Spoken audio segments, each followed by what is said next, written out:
Philosophy of Hinduism by Babasaheb Ambedkar. Introduction. Philosophy of Hinduism. 1. Part 5. To begin with the comparison between savage society and civilized society. In the religion of the savage, one is struck by the presence of two things. First is the performance of rites and ceremonies, the practice of magic or taboo, and the worship of fetish or totem. The second thing that is noticeable is that the rite ceremonies, magic, taboo, totem, and fetish are conspicuous by their connection with certain occasions. These occasions are chiefly those which represent the crises of human life.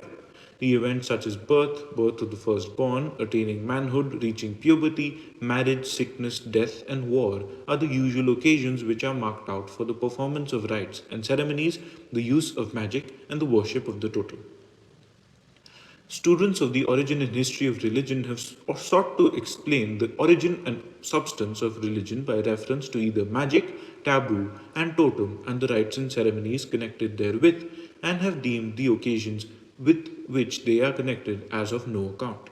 Consequently, we have theories explaining religion as having arisen in magic or as having arisen in fetishism. Nothing can be a greater error than this. It is true that savage society practices magic, believes in taboo, and worships the totem. But it is wrong to suppose that these constitute the religion or form the source of the religion. To take such a view is to elevate what is incidental to the position of the principle. The principal thing is the religion of the savage are the elemental facts of human existence, such as life, death, birth, marriage, etc. Magic, taboo, totem are things which are incidental. Magic, taboo, totem, fetish, etc. are not the ends, they are only the means. The end is life and the preservation of life.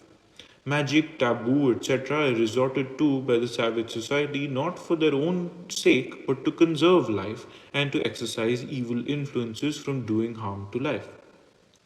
Thus understood, the religion of the savage society was concerned with life and the preservation of life, and it is these life processes which constitute the substance and source of the religion of the savage society.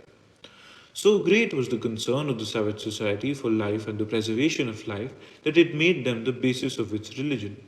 So central were the life processes in the religion of the savage society that everything which affected them became part of its religion.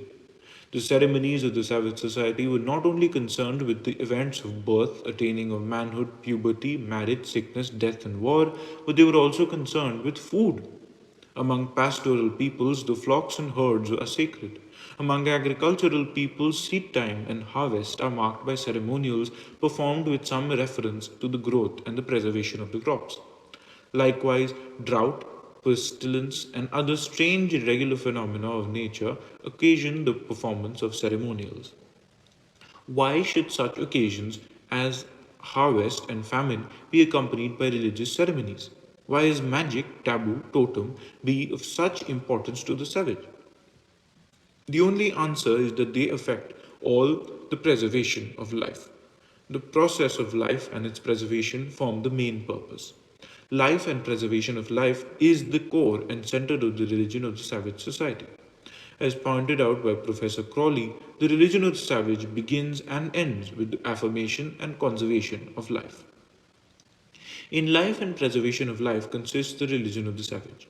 What is, however, true of the religion of the savage is true of all religions wherever they are found, for the simple reason that constitutes the essence of religion.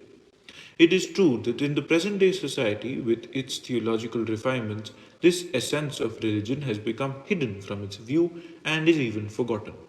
But that life and the preservation of life constitute the essence of religion, even in the present day society, is beyond question. This is well illustrated by Professor Crawley. When speaking of the religious life of man in the present day society, he says how a man's religion does not enter into his professional or social hours, his scientific or artistic moments, but practically its chief claims are settled on one day in the week from which ordinary worldly concerns are excluded. In fact, his life is in two parts, but the moiety with which religion is concerned is the elemental. Serious thinking on ultimate questions of life and death is, roughly speaking, the essence of his Sabbath. Add to this the habit of prayer, giving the thanks at meals, and the subconscious feeling that birth and death, continuation and marriage are rightly solemnized by religion, while business and pleasure may possibly be considerated, but only metaphorically or by an overflow of religious feeling. Comparing this description of the religious concerns of the man in the present day society with that of the savage, who can deny that the religion is essentially the same, both in theory and in practice, whether one speaks of the religion of the savage society or of the civilized society? It is therefore clear that savage and civilized agree in one respect, in both the central interests of religions, namely in the life processes by which individuals are preserved and the race maintained, they are the same. In this, there is no real difference between the two, but they differ in two other important respects. The end.